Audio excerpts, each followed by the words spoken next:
রংপুরে গিয়ে হতাশা প্রকাশ করে বিসিবি সভাপতি আমিনুল ইসলাম বুলবুল বলেছেন, সব ধরনের ক্রিকেটে রংপুর চ্যাম্পিয়ন, অথচ মাঠের দশা বেহাল। শনিবার রংপুর ক্রিকেট গার্ডেন পরিদর্শনে গিয়ে তিনি এমন মন্তব্য করেন।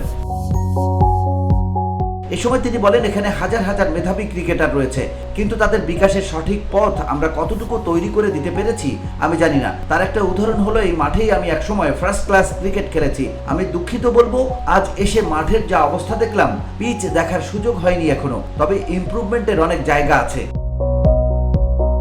তবে হতাশার মাঝেও আশার আলো দেখিয়েছেন তিনি। ঘোষণা দিয়েছেন, রংপুরে গড়ে তোলা হবে বিসিবির ছোট সংস্করণ, যা রংপুর অঞ্চলেই কোচ, আম্পায়ার, পিচ ও ক্রিকেটের উন্নয়ন নিয়ন্ত্রণ করবে। টেস্ট ক্রিকেটে মর্যাদা লাভের 25 বছর পূর্তি উদযাপন উপলক্ষে শনিবার সকাল 11টার দিকে রংপুর ক্রিকেট গার্ডেনে গিয়ে ক্রিকেট নিয়ে নানা পরিকল্পনার কথা জানান বিসিবির নতুন সভাপতি।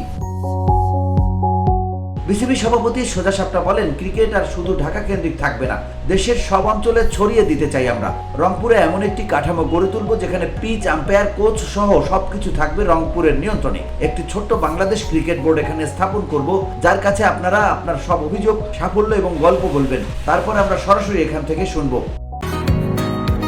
বসুন্ধরা, উত্তরা, বনশ্রী, কুড়িল ও বাড্ডা সহ রাজধানীর বিভিন্ন স্থানে অভিজাত ও অত্যাধুনিক মানের ফ্ল্যাট কেনার এক নির্ভরযোগ্য প্রতিষ্ঠান প্লেজেন্ট প্রপার্টিজ লিমিটেড। তাই আপনার স্বপ্নের আবাসনের জন্য আজই যোগাযোগ করুন। Pleasant properties limited, where destiny matures eventually.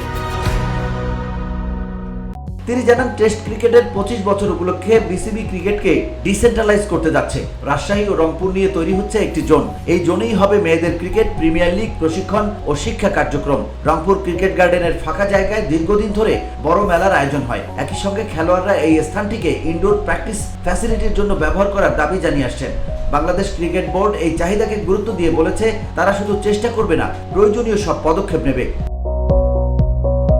VOD Bangla news desk.